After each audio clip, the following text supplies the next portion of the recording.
Friends, consider the misfortune of George Washington in 1799. The ailment that began with a sore throat was attempted to be treated by the best doctors of the time using bloodletting, cupping.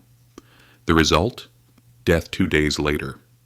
The distance we have traveled in the field of medicine since then is incredible.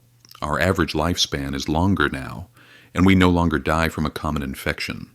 So, can we say the same for economics, a continuously developing field of science like medicine? When we talk about the improvement in our living standards, all the credit usually goes to concrete sciences like physics, chemistry, and medicine. They certainly deserve it. However, much of this progress has been supported and accelerated by our developed understanding of what economics is and how it should be managed. There is a strong argument that advancements in financial systems, trade practices, and economic control mechanisms have provided us with the wealth and prosperity we have today, just as much as all the technological developments that emerged during the same period. Theoretically, further breakthroughs in economic knowledge could make a world possible where we all live as billionaires do today. This is a grand claim. So, we must ask the question, how knowledgeable are we truly about economics? Are we like Washington's doctors in the 18th century, trying our best to fix economies but causing more harm than good? Or is our collective knowledge nearly complete, with only fine-tuning remaining? The development of economics and the fundamental problem. To answer these questions, we must understand what economics is in the broadest possible sense. Economics is a social science that studies how people interact with valuable things. While physicists try to answer questions about the nature of the universe, economists try to solve the fundamental economic problem. That people have unlimited wants, but limited resources, to satisfy those wants, and thus sacrifices must be made. This fundamental problem is unsolvable, but it can be broken down into 4 separate questions. What should be produced? How much should be produced? How should it be produced? And for whom should it be produced? Broad economic theories like capitalism are also a way to answer these questions.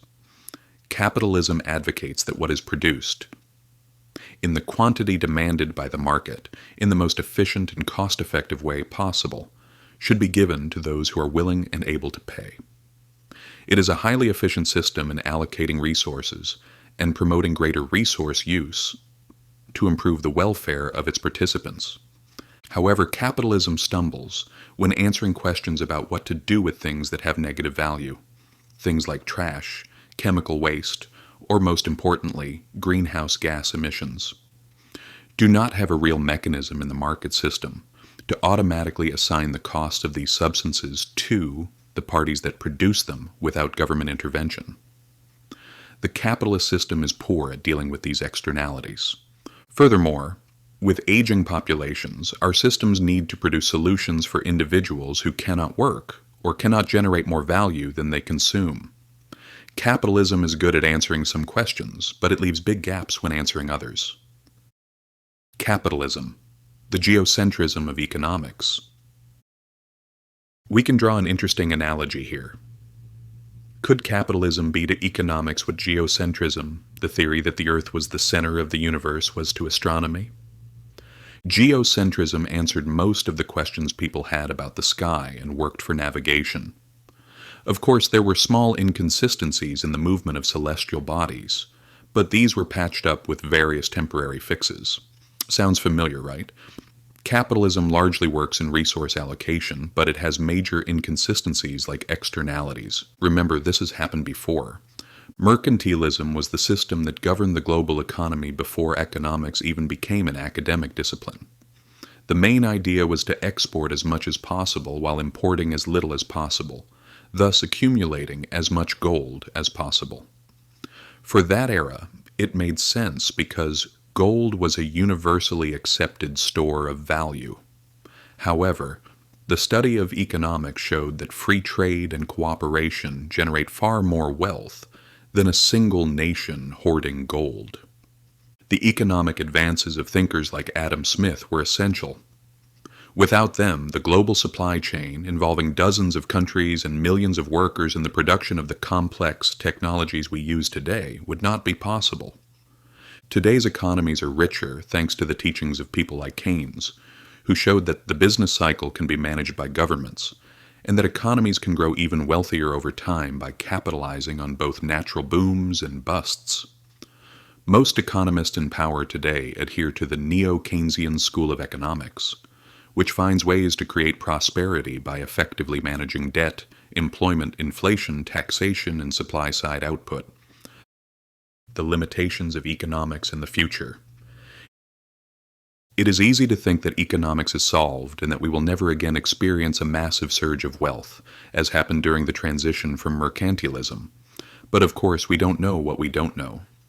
So it is probably more productive to ask what the limits of economics are. Economics is not magic.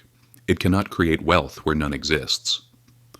All it can do is guide people on how to allocate resources most efficiently to achieve a desired outcome.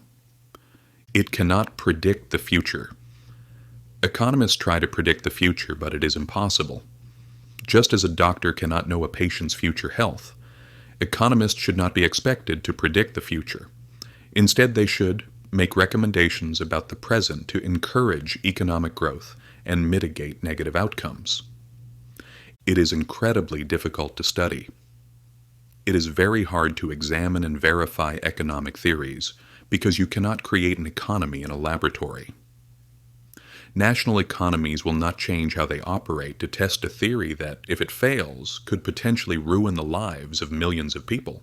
While this difficulty in studying and verifying economic theories can be disheartening because it means progress is slow, perhaps slow progress means we will continue to benefit from economic advancements for generations to come. There is likely an economic system that encourages innovation, motivates workers, and rewards the wise distribution of capital, while actively discouraging the negative externalities that are so abundant in current market economies. What would this system look like? I don't know. If I could demonstrate it conclusively, I would be accepting my Nobel Prize right now. But the good news is that we probably know very little about economics, and if nothing else, all this craziness in the world right now is a unique opportunity to learn so that we can be better prepared next time.